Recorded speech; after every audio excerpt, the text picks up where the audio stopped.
नमस्कार मित्रों, उम्मीद है कि आप हमारे पिछले वीडियोस शिव पुराण महात्म्य के सभी अध्यायों को सुने होंगे। अगर अभी तक नहीं सुने तो डिस्क्रिप्शन में उसका लिंक मिल जाएगा।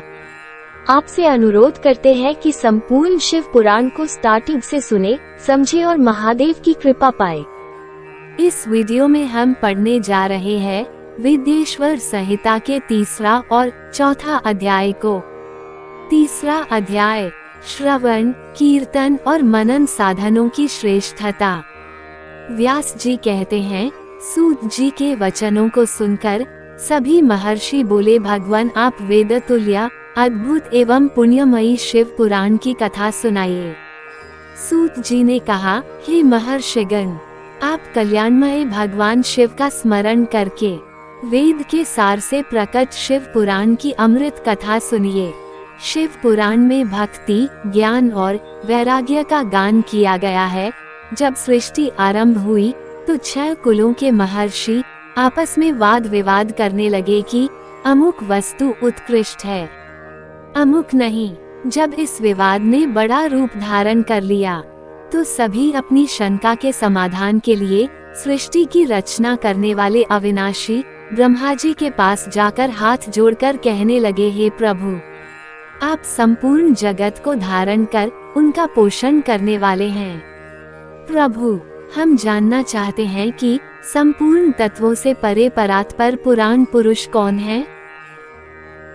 ब्रह्मा जी ने कहा, ब्रह्मा, विष्णु, रुद्र और इंद्र आदि से युक्त संपूर्ण जगत समस्त भूतों एवं इंद्रियों के साथ पहले प्रकट हुआ है। वे देव महादेव ही सर्वज्ञ और संपूर्ण हैं। भक्ति से ही इनका साक्षात्कार होता है, दूसरे किसी उपाय से इनका दर्शन नहीं होता।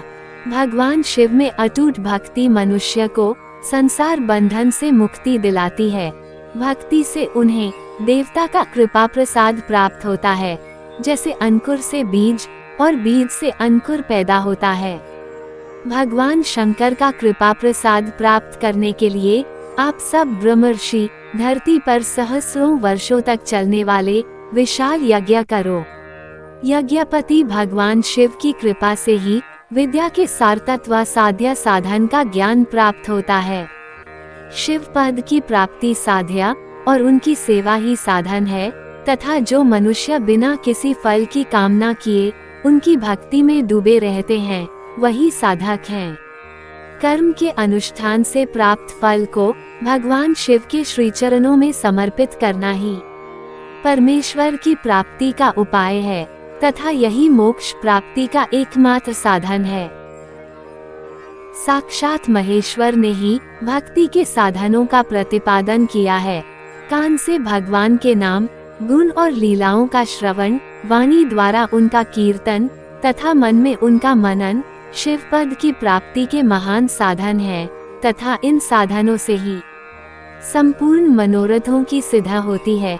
जिस वस्तु को हम प्रत्यक्ष अपनी आँखों के सामने देख सकते हैं उसकी तरफ आकर्षण स्वाभाविक है, परंतु जिस वस्तु को प्रत्यक्ष रूप से देखा नहीं जा सकता उसे केवल सुनकर और समझकर ही उसकी प्राप्ति के लिए प्रयत्न किया जाता है। अतः श्रवण पहला साधन है। श्रवण द्वारा ही गुरु मुख से तत्व को सुनकर श्रेष्ठ बुद्धि वाला विद्वान अन्य साधन कीर्तन और मनन की शक्ति व सिद्धि प्राप्त करने का यत्न करता है। मनन के बाद इस साधन की साधना करते रहने से धीरे धीरे भगवान शिव का सहयोग प्राप्त होता है और लौकिक आनंद की प्राप्ति होती है। भगवान शिव की पूजा, उनके नामों का जाप तथा उनके रूप, गुण, विलास के हृदय में निरंतर चिंतन को ही मनन कहा जाता है। महेश्वर की कृपा दृष्टि से उपलब्ध इस साधन को ही प्रमुख साधन कहा जाता है। चौथा अध्याय सनय कुमार व्यास संवाद। सूत जी कहते हैं, हे मुनियों, इस साधन का महात्म्य बताते समय मैं एक प्राचीन वृतांत का वर्णन करूंगा, जिसे आप ध्यानपूर्वक सुनें। बहुत पहले की बात है। पराशर मुनि के पुत्र मेरे गुरु व्यासदेव जी सरस्वती नदी के तट पर तपस्या कर रहे थे। एक दिन सूर्य के समान तेजस्वी विमान से यात्रा करते हुए भगवान सनई कुमार वहां जा पहुँचे। मेरे गुरु ध्यान में मग्न थे। जागने पर अपने सामने सनई कुमार जी को देखकर वे बड़ी तेजी से उठे और उनके चरणों का स्पर्श कर उन्हें अर्घ्य देकर योग्य आसन पर विराजमान किया। प्रसन्न होकर सनई कुमार जी गंभीर वाणी में बोले, मुनि तुम सत्य का चिंतन करो। सत्य तत्व का चिंतन ही श्री प्राप्ति का मार्ग है। इसी से कल्याण का मार्ग प्रशस्त होता है। यही कल्याणकारी है।